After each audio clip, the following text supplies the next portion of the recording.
여러분 행복하십시오. 성령 충만하십시오. 아멘. 시편 30편을 읽었습니다. 이 노래로 시작합니다. 나를 고치셨나이다. 저는 먼저 이 고백이 당신의 고백이 될 수 있길 바랍니다. 1절부터 4절 이렇게 기록되어 있어요. 여호와여, 내가 주를 높일 것은 주께서 나를 끌어내사 내 원수로 하여금 나로 말미암아 기뻐하지 못하게 하심이니이다. 여호와 내 하나님이여, 내가 주께 부르짖음에 나를 고치셨나이다. 여호와여, 주께서 내 영혼을 스올에서 끌어내어 나를 살리사 무덤으로 내려가지 아니하게 하셨나이다. 주의 성도들아, 여호와를 찬송하며 그의 거룩함을 기억하며 감사하라.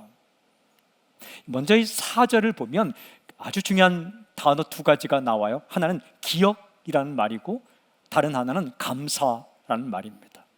다윗은 지금 기억하며 감사하고 있으며 또한 주의 백성들아, 성도들아 라고 부르면서 사람들에게 우리 기억합시다, 감사합시다 이렇게 권면하고 있습니다. 지난 날을 돌아보면서 하나님을 기억하고 있어요. 그리고 하나님의 은혜에 감사하고 있는 거죠. 망각한다는 건 참 슬픈 일입니다. 잊어버린다는 것은 슬픈 일이에요. 제케르, 기억하다. 그리고 불평한다는 것은 참 힘든 슬픈 일입니다. 하지만 감사하고 있다.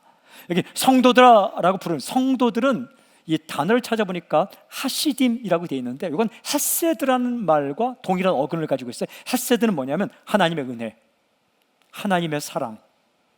성도는 누구이냐? 하나님의 은혜를 기억하고 하나님의 사랑에 감사하는 사람들의 무리가 성도들입니다. 어떻게 세상 사람과 구별되느냐? 사람들은 하나님을 기억하지 않을 때, 망각할 때 하나님을 기억하고 내 모든 삶이 하나님의 은혜임을 기억하고, 그리고 사람들은 짜증내고 불평할 때에 하나님께 감사하는 일군의 무리가 성도들인 거죠. 하나님의 백성인 거죠. 이 기억하며 감사하다, 굉장히 아름다운 행동입니다. 사랑과의 관계에서도 기억하고 감사하는 것 굉장히 따뜻하게 만듭니다. 그렇죠? 자녀가 부모님을 기억하고 감사하는 것 얼마나 아름다운 행동입니까?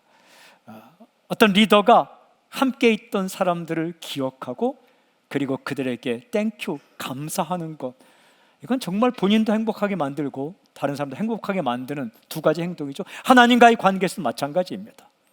하나님의 은혜를 기억하고 하나님께 감사하는 것. 다윗은 나는 지금 하나님을 기억합니다, 하나님께 감사합니다.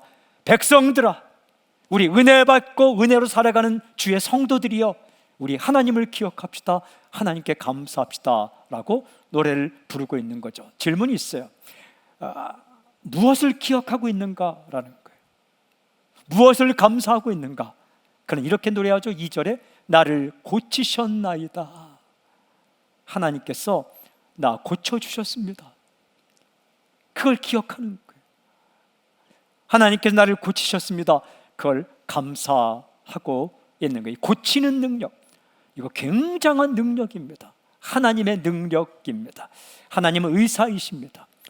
출애굽기 15장 26절에 여호와 하나님은 의사이시니라. 나는 너희를 치료하는 여호와이니라 라고 했어요. 여호와 라파, 정확히 번역하면 나는 너의 의사니라. 고치시는 분이다. 교회가 어떤 곳입니까? 교회는 수리소와 정비소와 같은 곳이에요. 차량을 운행하다가 부서지고 파손되면 정비소에 가서 고치잖아요. 사차가 되어 나오잖아요. 다시 또 달려가잖아요. 그렇죠? 저 얼마 전에 그 실펑크가 참 이 차량을 모는데 공기압이 적습니다. 왼쪽 뒷바퀴가 그게 뜨는 거예요. 그래서 왜 적을까 했더니 이게 이유 없이 적을 때는 나도 모르게 간단한 펑크가 났을 가능성이 있다. 제가 해서 얼른 가봤더니 거기 실펑크가 난 거예요. 그래서 그냥 타고 다니면 안 되겠죠. 바로 펑크를 이렇게 수리하고 나오니까 거기 안 뜨더라고요. 이렇게 공기압, 배에서 이렇게 네 바퀴. 그게 정비소이잖아요. 우리가 살다 보면 힐펑크 같은 게 날 때가 있어요. 나도 모르게 마음 한구석에 펑크가 나서 괜히 힘들고 우울하고 어렵고 화가 나고, 그럴 때 이 주님 앞에 와서 고침받는 거예요. 이렇게 이 교회는 병원과 같은 곳이에요. 자신도 모르게 살다가 마치 진단받듯이 주의 말씀 앞에 설 때, 아, 내 마음에 미움이 있구나 진단받고 그것을 치료받는 곳. 다윗은 하나님을 기억할 때 어떤 하나님? 나를 고치신 하나님. 하나님을 기억할 때 무엇이 감사한가? 하나님 나를 고쳐주셨습니다. 인간은 질그릇과 같아요. 유리조각 같아요. 금세 깨어져요.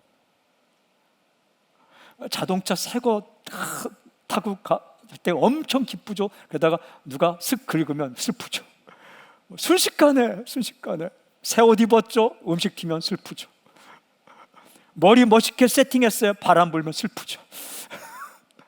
이게 질그릇과 같고 율조각 같고 금세라도 부서지고 파손되고 구겨지는 그런 것처럼 연약한 우리 인생인데, 그때마다 하나님께서 어떻게 하셨는가?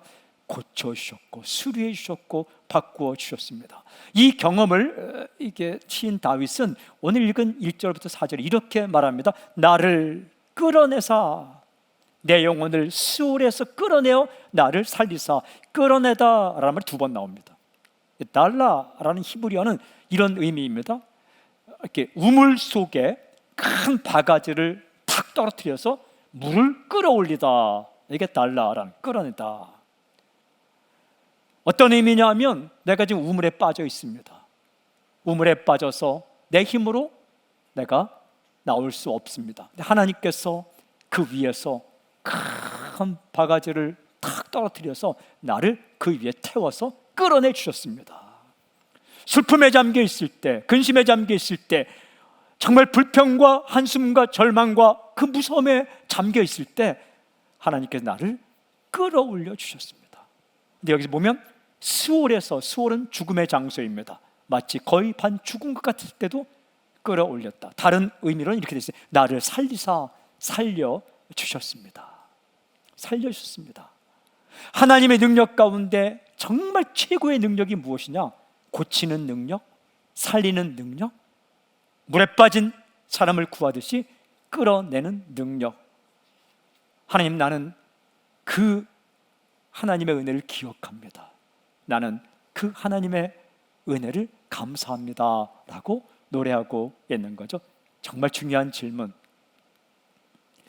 이 다윗은 나를 고치고 살리고 끌어내 주신 하나님을 기억하며 감사하면서 자신의 인생 가운데 앞으로 일어날 모든 일에 대해서 어떤 노래를 부르고 있는가? 그의 노래는 이렇게 이어집니다. 기쁨이 오리라. 기쁨이 오리라. 내가 고침받고 다시 살아났을 때 이전에 내 슬픔이 변하여 기쁨으로 변한 것처럼 앞으로의 모든 인생 가운데에서도 하나님께서 나와 함께 하신다면 내 인생 가운데 기쁨이 올 것이다. 이렇게 노래합니다. 5절 제가 읽을게요. 그의 노염은 잠깐이요 그의 은총은 평생이로다.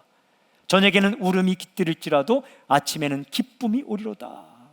하나님과의 관계에서 자신의 인생에 대해서 고백하는 분명한 노래가 있습니다. 기쁨이 오리로다. 저녁에는 슬픔이 깃들일지라도 아침에는 기쁨이 올 것이다. 이렇게 노래합니다. 그의 노염은 잠깐이요 그의 은총은 평생이로다. 잠깐 하나님께서 내 인생에 좀 화를 내셔서 그렇게 내가 어려움 당하는 것은 잠깐이지만 하나님의 은총은 평생이다.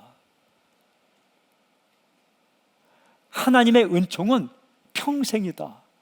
제가 이번에 힐펑크를 이렇게 좀 그냥 우리말 쉽게 그냥 떼우러 갔더니 술이요 좀 아니요. 그냥 떼우러 갔더니 그분이 저를 바라보고 이렇게 말하더라고요. 뭐 이렇게 얼마입니다 하면서 그 무상으로 주는 기간이 6만 킬로미터까지입니다 라고 이야기하는 거예요. 그러면서 6만 킬로에서 1킬로만 더 넘어도 그건 안 해줍니다.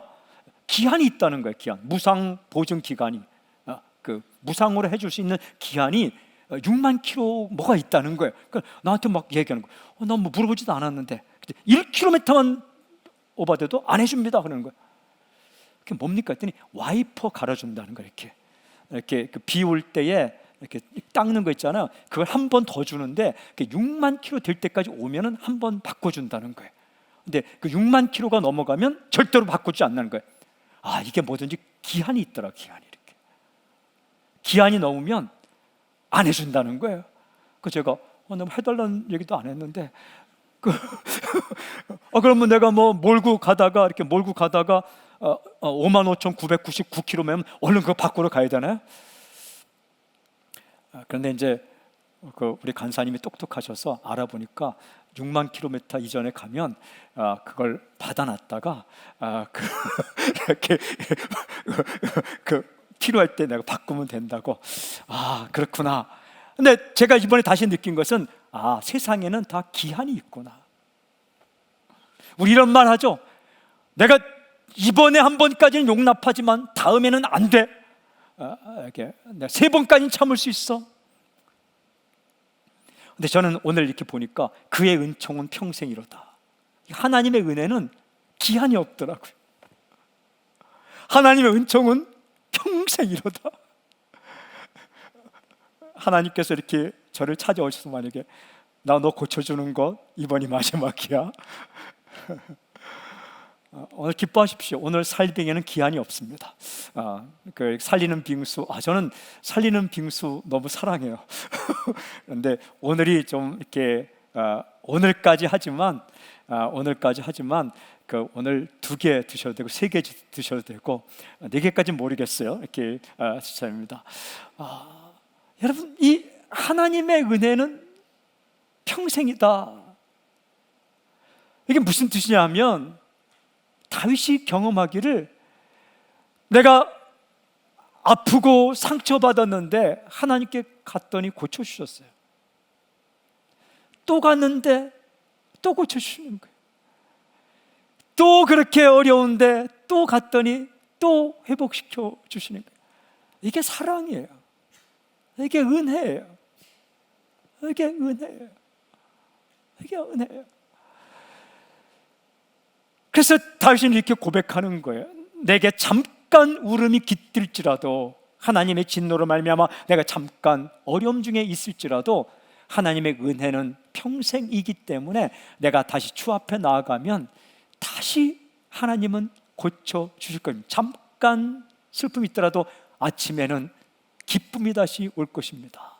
그러면서 과거의 하나님의 그 역사, 내가 어려울 때 나를 고쳐주시고 기쁨 주신 주님께서 앞으로도 평생토록 내 인생 가운데 반드시 선물로 줄 것이 있구나. 그게 기쁨이구나. 그래서 이렇게 노래하는 거예요. 기쁨이 오리라. 기쁨이 오리라. 이렇게 노래하는 거예요. 영어 성경을 찾아봤더니 영어본이 이렇게 돼 있어요. Rejoicing comes. 이렇게. 기쁨이 comes. 온다. 오고 있고 올 것이고 이전에 왔고. 제가 짧지만 감동적으로 이 말씀이 다가왔습니다. 기쁨이 오리라. Rejoicing comes. 그래서 오늘 설교 제목으로 정했습니다. 여러 번 선포했습니다. 저는 이번에 시편을 묵상하고 설교하면서 제목이 정해지면 그 제목을 저에게 여러 번 선포합니다. 기쁨이 오리라. 기쁨이 오리라. 저에게 선포했습니다. 기쁨이 오리라. 기쁨이 오리라. 누가 저한테 문자를 보내면 단문자로 기쁨이 오리라 이렇게 보냈습니다. 기쁨이 올 것이다. 기쁨이 올 것이다. 여러분, 힘들고 어려울 때 이 노래 부르십시오. 기쁨이 오리라. 눈물 나고 서글플 때 이 노래 부르십시오. 기쁨이 오리라. 사람은 말이 중요해요. 입의 선포가 중요해요. 안 될 거야, 안 될 거야. 돼도 안 되죠. 기쁨이 오리라. 기쁨이 올 것이다. 이 고백의 노래를 11절에서는 좀 다른 각도에서 이렇게 불러요. 주께서 나의 슬픔이 변하여 내게 춤이 되게 하시며 나의 베옷을 벗기고 기쁨으로 띠띠우셨나이다. 이 표현이 참 좋아요. 주께서 나의 슬픔이 변하여 내게 춤이 되게 하시며, 슬퍼하는 사람을 변화시킬 것인데 춤추게 하신다. 여러분, 춤은 하나님의 선물입니다. 댄싱, 춤추는 거는 정말 정말 좋은 하나님 주신 선물입니다. 여러분 가운데 태어났는데 춤을 잘 춘다. 그거 걱정할 필요 없어요. 감사할 일이에요. 저는 어릴 때 얘기를 들어보면 우리 아버지 어머니께서 해주시기를 아주 어릴 때 춤을 잘 췄답니다. 춤을 잘 췄대요. 태어나서 어릴 때. 그래서 아버지 친구들이 오시면 제 춤추는 모습 때문에 용돈을 많이 얻었대요. 제가 기억하지 못하는 그 시절 이야기인데 춤을 엄청 잘 췄대요. 저는 중고등학교 시절에 이렇게 조용히 살았는데 제 피 속에 그게 있었다는 거를, 군에 가서 알았는데, 그 한 번은 회식하는 자리에서 제가 한번 춤을 췄는데 멀리서 보던 대대장이 저를 보고 저한테 다가와서 자네 춤을 잘 추는구만. 제가 한춤 합니다. 근데 춤이라는 건 좋은 거예요. 슬퍼하고 낭망한 사람을 춤을 추게 하신다. 한 번은 연극을 봤는데 댄싱 지저스, 예수님의 복장을 한 가운 입은 사람이 나와서 막 춤을 추더라고요. 제가 충격받았어요. 주님은 춤을 추며, 한 영혼이 예수 믿지 않다가 죄인이 돌아올 때 춤추시는 주님, 기도하지 않던 사람이 하나님 이름 부르며 기도할 때 춤을 추며 기뻐하시는 하나님, 무표정한 얼굴로 모나리자처럼 그렇게 무표정한 얼굴로 바라보는 분이 아니라 정말 기뻐하며 춤추며, 한 영혼이 돌아올 때, 우리가 기도할 때, 우리가 주님께 노래할 때 그 기뻐하시는 주님. 근데 주님은 우리를 고치시는데 어떻게 고치는가? 슬픔에 잠겨있는 자를 춤추게 하신다. 그리고 이렇게 노래합니다. 나의 베옷을 벗기고 기쁨으로 띠뛰었나이다. 베옷은 상복입니다. 이스라엘 백성은 세 경우의 베옷을 입었어요. 나라가 망했을 때, 슬플 때, 가족이, 특별히 부모님이 돌아가셨을 때, 슬플 때, 그리고 자신의 죄를 슬퍼하며 회개할 때 베옷을 입었습니다. 베옷은 초상집에서 입는 옷이에요. 슬픔. 근데 기쁨으로 띠뛰었나이다. 그것은 결혼식 복장이에요. 띠띠우다는 건 옷을 갈아입히다. 주님께서 이렇게 보고 있다가 베옷을 벗기시고 기쁨의 옷을 갈아입혀 주신다. 사람은 어떤 옷을 입는가가 중요해요. 근데 우리가 슬픔의 옷을 입고 있어요. 근심의 옷을 입고 있는데 주님께서는 우리의 옷을 바꿔주신다. 기쁨의 옷이라. 이 표현이 참 좋았어요. 슬픔을 춤으로 바꿔주시고 베옷을 벗기시고 기쁨의 옷으로 갈아입혀 주신다. 이게 하나님의 능력입니다. 이것이 바로 하나님의 사랑입니다. 유통기한이 없이, 그 제한 기간이 없이 평생토록 은총으로 언제 가더라도 우리를 고칠 수 있는 능력, 고치기를 원하시는 하나님, 그래 고쳐주시는 분이 바로 하나님이십니다. 다윗은 이렇게 노래하는 거예요. 하나님 나를 고치셨군요. 내가 그걸 기억하며 감사합니다. 내 인생 가운데 하나님께서 언제든지 내게 기쁨을 주실 것입니다. 나를 슬퍼하는 나에게 춤을 주시고 베옷을 입고 있는 나를 기쁨의 옷으로 바꿔주실 것입니다. 이렇게 노래하고 있는 겁니다. 중요한 질문. 언제 다윗은 슬픔이 기쁨으로 바뀌었을까라는 거예요. 언제 베옷을 입고 있던 자신이 기쁨의 옷으로 바뀌었을까? 하나님은 다윗이 어떻게 할 때 베옷을 기쁨으로 바꿔주셨고 슬픔을 춤으로 바꾸어 주셨을까? 다윗이 자신이 했던 경험을 이렇게 노래합니다. 이 노래입니다. 내게 은혜를 베푸소서. 이 고백을 주 앞에 했다는 거예요. 다윗은 자신이 먼저 깊은 근심에 쌓여 있었다고 노래합니다. 6절 7절 내가 형통할 때 말하기를 영원히 흔들리지 아니하리라 하였도다. 여호와여 주의 은혜로 나를 산같이 굳게 세우셨더니 주의 얼굴을 가리심에 내가 근심하였나이다. 이렇게 고백합니다. 주의 얼굴을 가리심에 내가 근심하였나이다. 뭐예요? 나 울었습니다 라는 거예요. 왜 울었나요? 얼굴을 가리심에, 얼굴을 가리다 하는 건 쳐다보지 않다라는 거예요. 얼굴 가리다는 건 쳐다보지 않다, 얼굴 돌리다. 왜 쳐다보지 않습니까? 보기 싫어서. 하나님께서 나 하는 행동이 참 꼴보기 싫어서 잠깐 얼굴을 가리셨다. 앞에 나온 잠깐 노염. 하나님께서 보시기에 내가 하는 행동이 너무 꼴이 보기 싫어서 얼굴을 가리시고 얼굴 돌리셨다. 도와주지 않았다. 그때 나의 인생은 근심에 빠졌다. 울게 되었고 슬프게 되었고 고난을 당하게 되었고 내 인생 가운데 근심의 시간이 오게 되었다. 자신의 이 그 과거를 그렇게 기억하는 거예요. 근데 왜 얼굴을 돌리셨을까라는 거예요. 능력이 없어서? 아닙니다. 하나님은 능력 없다고 얼굴 돌리지 않습니다. 교만 때문입니다. 하나님이 가장 싫어하시는 게 교만입니다. 자기를 높이고 스스로 잘난 척하는 거. 이 다윗은 자기가 잘 나갈 때, 일이 좀 잘 풀릴 때 했던 말을 이렇게 적어놓고 있어요. 영원히 흔들리지 아니하리라. 이런 말을 자기가 했다는 거예요. 영원히 흔들리지 아니하리라. 내 인생에 뭐 이상한 일이 있겠어? 하나님이 내 인생을 뭐 어찌 하겠어? 나는 흔들리지 않아. 자신만만하게 하나님의 도우심이 없이도 잘 살 수 있을 것처럼 착각했다. 이게 교만입니다. 이 교만한 때에 하나님이 잠깐 내게서 얼굴을 돌리셨고 나는 고난 중에 징계 가운데 있게 되었으며 그때 나는 눈물을 흘렸고 울 수밖에 없었다. 이렇게 고백을 합니다. 교만이 눈물을 만들어내었다.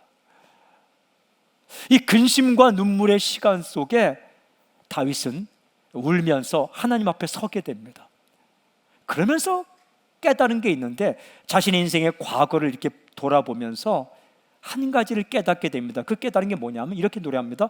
여호와여 주의 은혜로 나를 산같이 굳게 세우셨더니 뭡니까? 아이고 내가 그때 조금 살아가는 거, 좀 잘 나가는 거 주의 은혜였는데 내가 몰랐습니다. 나를 산은 든든한 산처럼 세워주신 것은 주의 은혜였는데 내가 잘나서 그런 줄 알고 교만했습니다. 이걸 깨닫게 되는 거예요. 제가 좋아하는 찬양 가운데 여러분도 참 좋아하시더라고요. 은혜라는 찬양이 있는데 내가 누려왔던 모든 것들. 근데 그 노래 가운데 한 구절이 참 좋습니다. 이런 노래죠. 당연한 것 아니라 은혜였어. 당연한 것 아니라 은혜였어. 그래요. 다윗은 자신이 누리던 모든 것들이 당연한 것이 아니라 은혜였다는 사실을 비로소 깨닫게 되는 거죠. 조금 잘 나갈 때 나는 영원히 흔들리지 아니하라 교만했던 그 자신이 그 교만했을 때는 고난이 오고 눈물이 오고 근심이 오고 슬픔이 왔는데 다시 주 앞에 그 어려움 가운데 서면서 뭘 깨달은가? 내가 누려왔던 모든 것들이 당연한 것이 아니라 은혜였구나라는 것을 깨닫게 되었습니다. 그러면서 다윗은 눈물 가운데 이렇게 기도합니다. 그 기도가 8절부터 10절에 기록되어 있습니다. 여호와여 내가 주께 부르짖고 여호와께 간구하기를 내가 무덤에 내려갈 때 나의 피가 무슨 유익이 있으리요? 진토가 어떻게 주를 찬송하며 주의 제리를 선포하리까? 여호와여 들으시고 내게 은혜를 베푸소서. 여호와여 나를 돕는 자가 되소서 하였나이다. 이렇게 부르셨습니다. 내게 은혜를 베푸소서. 하나님 내게 은혜를 베풀어 주십시오. 울고 있는 나에게 은혜를 베풀어 주십시오. 근심 가운데 있는 나에게 은혜를 베푸십시오. 내가 조금 잘 나가고 좀 일이 잘 될 때 교만해서 내가 영원히 흔들리지 않을 것처럼 내게 모든 것들이 은혜가 아니라 당연한 것처럼 나의 능력인 것처럼 교만했던 내게 다시 은혜를 베풀어 주십시오. 여호와여라는 말이 이 시편 30편 전체에 무려 10번이나 나옵니다. 그리고 주님이라는 말, 원래는 당신이여라는 말인데 그 말이 무려 이 시편 30편에 13번이나 나오고 나의 하나님이라는 말이 2번이나 나옵니다. 10번 여호와여, 13번 주여, 그리고 나의 하나님 2번 다 합치면 하나님을 부르는 말이 25번 나옵니다. 이 짧은 시편 30편 내에 25번이나 하나님을 부르고 있어요. 우리는 주여 삼창하죠. 주여 주여 주여. 제가 언제 인도하면서 우리 주여 7창 합시다, 사람들이 막 깜짝 놀라더라고요. 주여를 7번 부르고 그랬더니 막 기도가 터지더라고요. 근데 지금 다윗은 주여 25창을 하고 있는 거예요. 여러분, 이게 기도입니다. 기도가 뭐 엄청나게 많은 말을 해야 되는 것이 아니라 힘들고 어려울 때 하나님을 부르는 거예요. 아버지 혹은 주여 혹은 하나님 부르는 거예요. 이게 사랑이에요. 그의 이름을 부르는 것이 사랑의 시작이에요. 저는 시를 좋아해서 시집을 참 많이 읽었고, 요즘도 서점 가면 이렇게 시집을 들춰봅니다. 그리고 세계의 명시라는 전집도 제가 이렇게 다 읽어보았습니다. 그 중에 주제별로 나누는데 사랑이라는 주제로 한 권을 만들어 놓은, 그러니까 사람이 사랑을 느낄 때 부른 이 명시들을 다 모아놓은 책이 있습니다. 세계의 명시 사랑편이 있습니다. 한 권이에요. 제가 그걸 다 읽어봤는데 다른 시는 기억에 별로 남지 않고 한 개의 시가 딱 남아있어요. 저는 그것을 볼 때에 순식간에 그 한 페이지를 다 외워버렸습니다. 저는 지금도 그 시를 외울 수 있습니다. 일본 사람이, 어떤 남자가 여인을 사랑해서 지은 시인데 이런 시입니다. 제가 한번 외워보겠습니다. 노붓고 노붓고 노붓고 노붓고 노붓고 노붓고 노붓고 노붓고 노붓고 노붓고, 한 글자도 안 틀립니다. 노붓고 노붓고 노붓고 노붓고 노붓고 노붓고 노붓, 더 할까요? 노붓고 노붓고 노붓고. 알겠죠? 한 페이지 전체에 자기가 사랑하는 여인의 이름만 적어 놓았어요. 근데 그게 세계의 명시인데 시를 좋아하는 이 사람의 마음속에 확 바뀌어.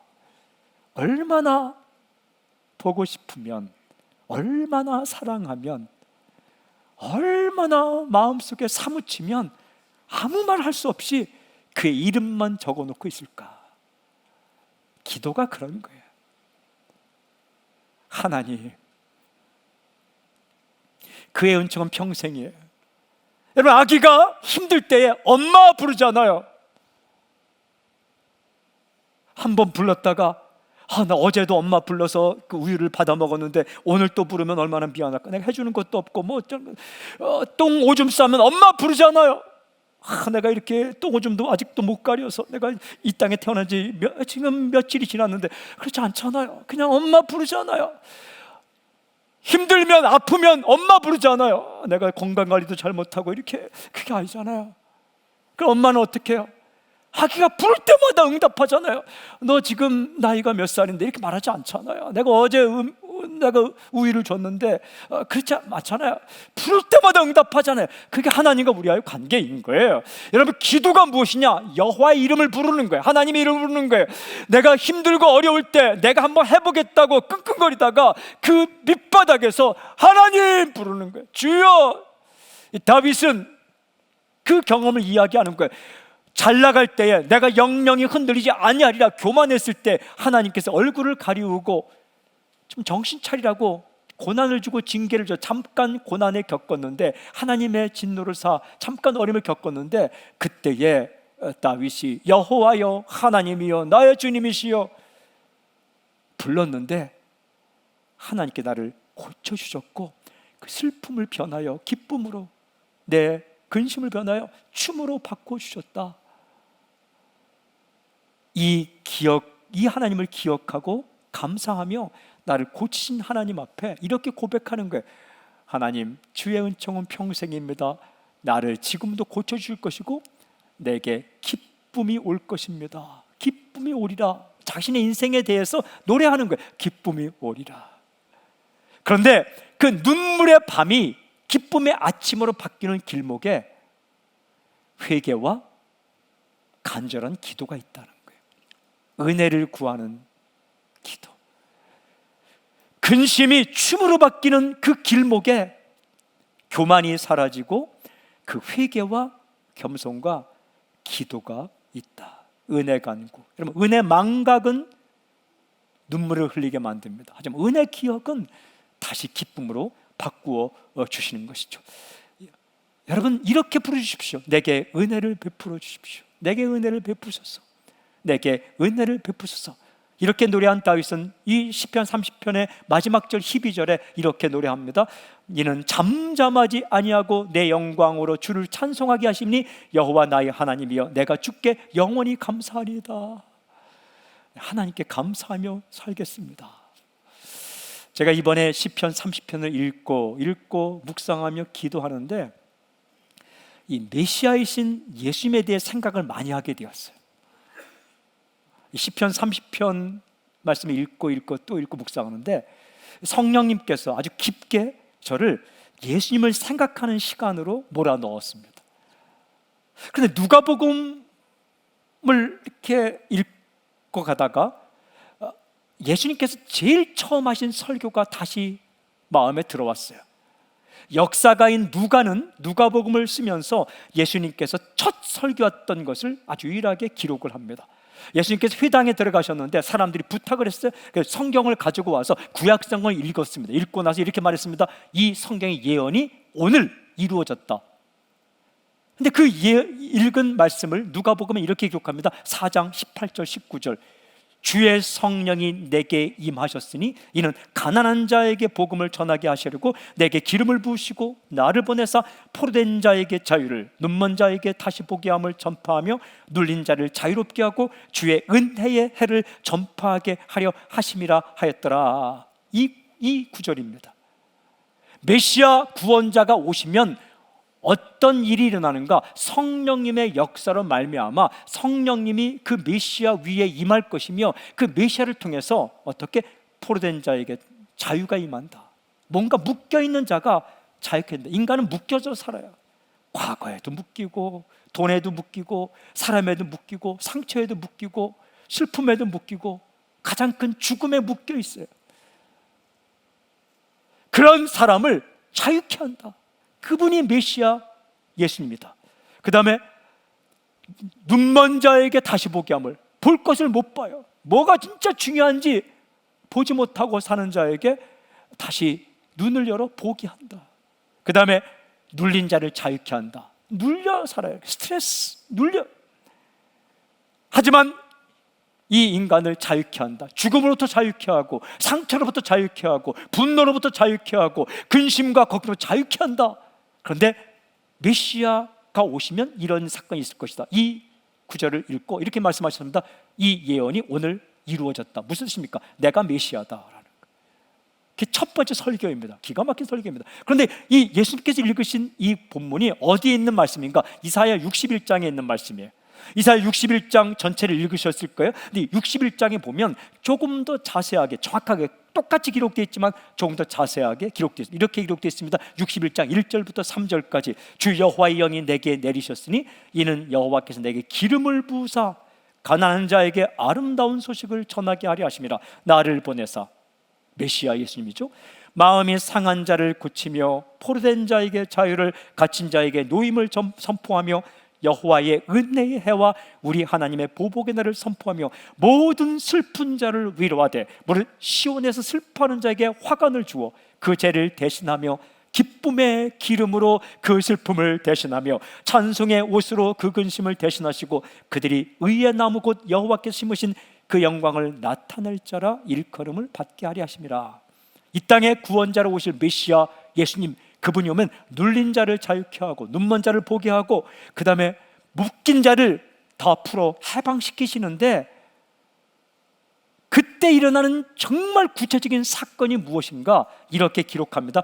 기쁨의 기름으로 그 슬픔을 대신하며, 기쁨의 기름을 부어주셔서, 기쁨의 기름을 메시아 그리스도가 부어주셔서 슬픔을 대신하게 만든다.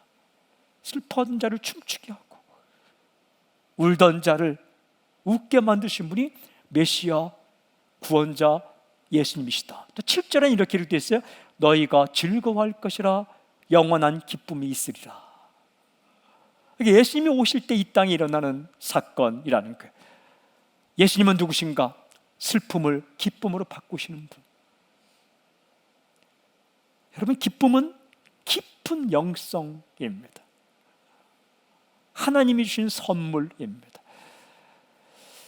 이 예수님에 대해서 정말 잘 기록한 성경이 히브리서입니다. 히브리서는 어렵게 보이지만 정말 예수님에 대해서 1장부터 마지막 13장까지 기가 막히게 증거하는 성경이 히브리서인데, 히브리서 1장, 2장 쭉 나가면 예수님은 뛰어난 분이다, 구약성에 예언하셨고 여러 선지자가 알려준 이 메시아 예수님은 뛰어난 분이다 라고 말하면서 예수님을 어떻게 묘사해요? 1장 9절에 이렇게 알려줍니다. 하나님 곧 주의 하나님이 즐거움의 기름을 주께 부어 주를, 메시아를 동류들보다 뛰어나게 하셨도다. 이 즐거움의 기름, the oil of joy, 이것이 예수님의 실존이다라는 거예요.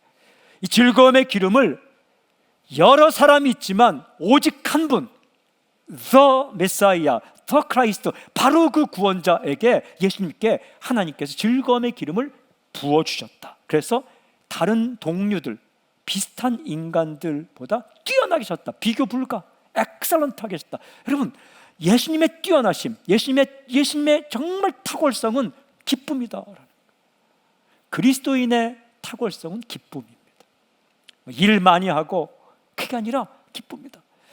여러분, 괜히 무게 잡고 인생의 모든 고뇌를 짊어지고 사는 것처럼 고민하고 근엄하고, 그게 영성이 아니라 좋아하고 기뻐하고 즐거워하는 것, 이것이 깊은 영성. 왜? 예수님의 영성이 기쁨의 영성이기 때문에 그렇습니다. 저 언젠가 이렇게 한번 하는데, 회의하기 전에 밥을 같이 먹는데 얼마나 즐겁게 밥을 먹었는지 몰라요. 깔깔거리며 웃으면서 기뻐하며 밥을 먹는데 한 사람이 말하더라고요. 우리가 이렇게 웃고 떠들 때가 아닙니다. 회의합시다 그러더라고요. 뭐 회의해요? 뭐 이렇게. 여러분, 영성의 핵심은 예수님의 성품이죠. 예수님을 닮은 것이 그리스도의 영성이죠. 예수님께 한없이 부어진 이 기름이 즐거움의 기름. 갈라디아서 5장 21, 23절 보면은 오직 성령의 열매는 사랑과 희락과 화평과 오래 참 자비양선, 충성, 이렇게 돼 있어요. 여기는 오직 성령의 열매, 성령님이 역사하실 때라는 사건은 오직 사랑, 그 다음에 바로 나오는 단어가 희락, 기쁨, joy, love, 그 다음에 joy. 이 말은 9가지가 있다는 얘기일 수 있지만 정확히 번역하면 오직 성령의 열매는 사랑이다. 그런데 사랑할 때 생기는 것들이 뭐냐? 희락과 화평과 오래 참 자비양성 충성은 시험자다. 여러분, 정말 사랑하면 무엇이 생깁니까? 기쁨이죠. 사랑이 뭡니까? 기뻐하는 거죠. 어떤 사람이 막 자장면을 먹다가 얼굴에 묻었어요. 사랑하는 사람은 어떻게 합니까? 오, 터프해, 멋있어. 그게 사랑. 눈에 콩깍지가 씌우는 거죠. 사랑이 뭡니까? 어떤 사람은 말합니다. 이렇게 눈이 작아. 근데 사랑하는 사람은 어떻게 합니까? 오, 멋있어. 눈 크기 재보면 절대 1.5cm 차이 안 납니다. 이게 1.5cm 크면 이상합니다. 이게 마음에 들어하는 거예요. 그냥 보면 볼수록 해피한 거예요. 이게 사랑이죠. 기쁨이에요. 요한복음 15장에 보면 예수님께서 하신 말씀이 사랑 안에 거하면 너에게 기쁨이 임할 것이다, 이렇게 말해요. 예수님의 영성이 즐거움이에요. 성령의 역사를 말미암아 메시아에게 부어진 영성이 기쁨, 슬퍼하는 자를 기쁨의 사람으로 해방시킨다는 거예요. 억눌린 자를 기뻐하고 즐거워할 수 있는 사람으로, 정말 슬퍼 근심하며 땅을 치던 사람을 춤추는 사람으로 바꾸신다는 겁니다. 초상집 같은 분위기를 잔치집으로 바꾼다는 거예요. 여러분, 예수님께서 행하신 놀라운 기적이 오병이의 기적인데, 베스다 광야에서 먹을 것이 없어 축 처져 있는 사람들을 보리떡 5개, 물고기 2마리로 5,000명 먹이는 사건을 통해서 잔치로 바꾸면, 빈들을 잔치로 바꾸셨어요. 그게 예수님의 사건이에요.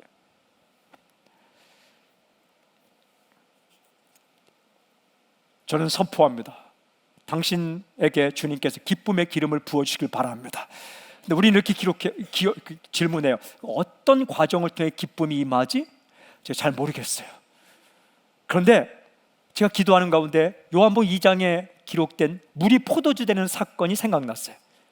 물이 포도주로 변했는데 변한 게 확실해요. 물이었는데 포도주가 됐어요.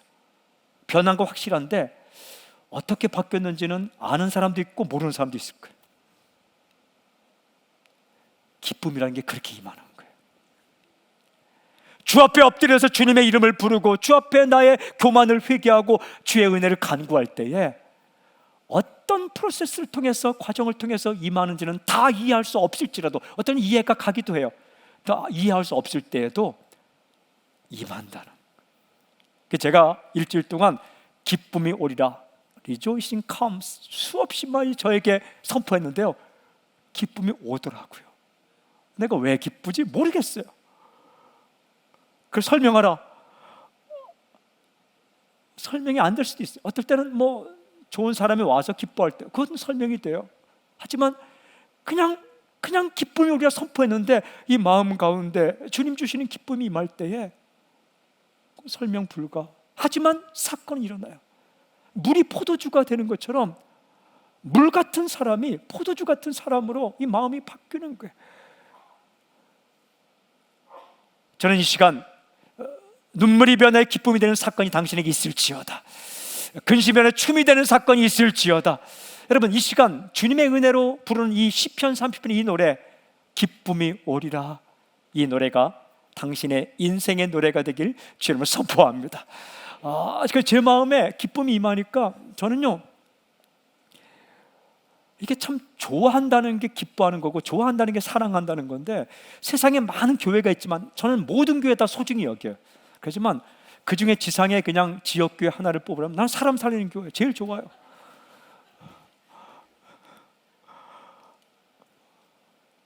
그럼 담임 목사가 자기 교회 좋아하면 이거 끝난 거예요. 정말 좋은 거예요. 그래서 로비에서 오늘 살빙 2번 먹었는데 난 끝나고 또 1번 먹을 거예요. 근데 얼마나 좋은지 모르겠어요. 근데 이 기쁨을 정말 일주일 동안 제가 기쁨이 오리라, Rejoicing comes, 주여 내게 은혜를 베푸셔서, 당연한 게 아니라 하나님의 은혜입니다. 주님 먼저 나에게 주의 선하심과 주의 길 맛보게 해주십시오 했는데요, 주시더라고요.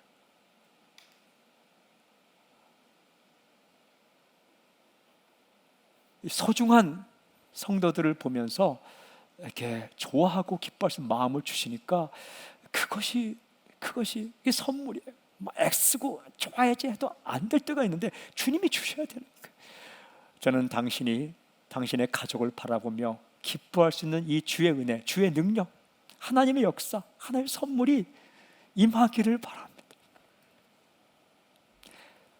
자신이 자신의 거울을 보면서 기뻐할 수 있는 은혜, 이게 은혜예요. 이게 은혜인 거예요. 오늘 이 공간 가운데, 또한 영상으로 함께 예배드리는 사람 가운데 이 기쁨이 오리라, 이 고백처럼 사건이 일어나길 주님을 선포합니다. 그렇게 향하실 주님을 찬양합니다.